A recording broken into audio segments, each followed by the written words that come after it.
I am the head organizer for New Orleans ACORN. I am from the Lower Ninth Ward. I live there right now. 75% of my family lives in the Lower Ninth Ward.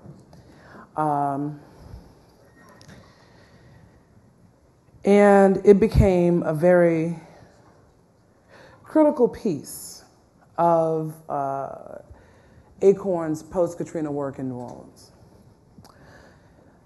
I want to back you up to August 29, 2005. I can tell you what I was doing. I was sitting on the side of a bed in a hotel room in Lafayette. And I was watching water inundate my neighborhood. And that feeling of helplessness was incredible. And knowing that I would not be returning home for quite some time, or feeling that I would not be returning home for quite some time. So what do you do? Katrina brought about quite a few things that were unexpected in a lot of different ways.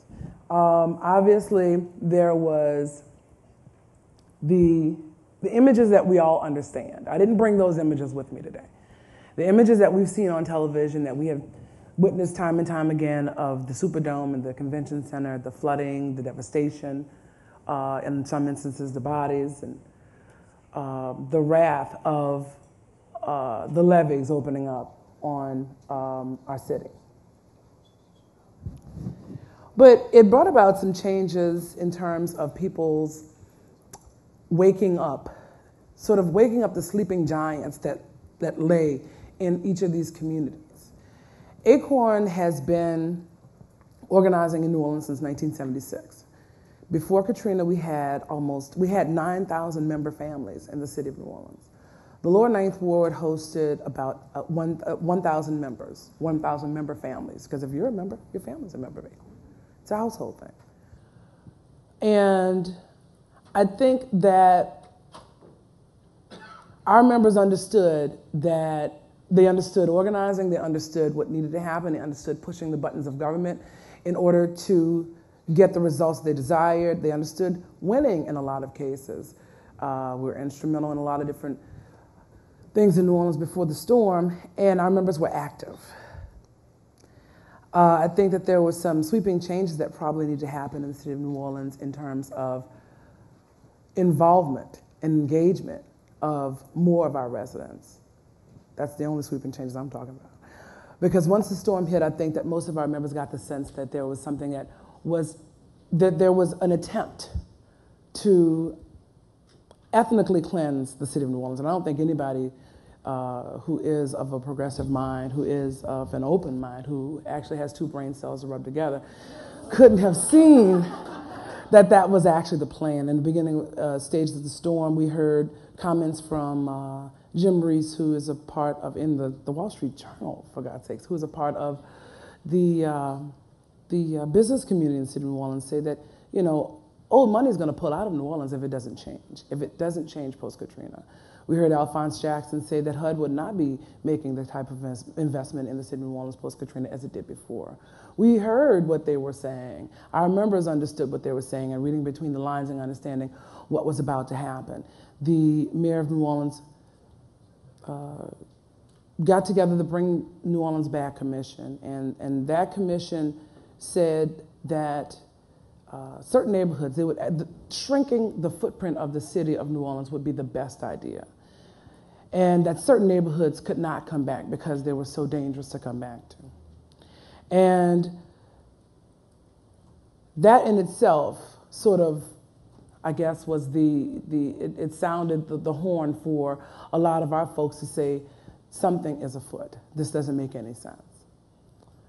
So we went into action. At this point, I'm in Baton Rouge. I had gotten a text message from, at this point, let me back it up just a little bit. My mother joined ACORN about 26 years ago, and she passed away last year. She joined ACORN about 26 years ago. We've been members of ACORN for that many years. And she joined because she wanted to buy a house, and then she started to sort of get pulled into meetings community meetings. And she was semi-active, and she was a working mother. She had 2 jobs, and she was active in various ways. We sort of got a little bit more closely acquainted with ACORN right before the storm happened. And, we had our really big action in Lower Ninth Ward in April of '05. It was a great action, and I'm not going to go into details of it. It's a fabulous action. At any rate, the bottom line was I got a text message. I was on the road, Katrina had happened. I got a text message. No cell phones were working. There was no service anywhere. You couldn't reach anybody. A cow couldn't find his calf. And all of a sudden, I get a text message, and it said, "This is ACORN. Where are you?" And my immediate thought was, we ain't going to no meeting. We trying to evacuate. Because, ACORN is, we will call everybody for meetings. I mean, a lot of meetings, a lot of actions. And that was the first thing I thought of. And that text message was the beginning of my role in this whole piece. That text message said that we're at 5177 Greenwell Springs in Baton Rouge. If you can make it there, make it there. And my family and I got settled into a shelter from that point on. I went to Baton Rouge and I started working, and I ain't stopped since. But actually, what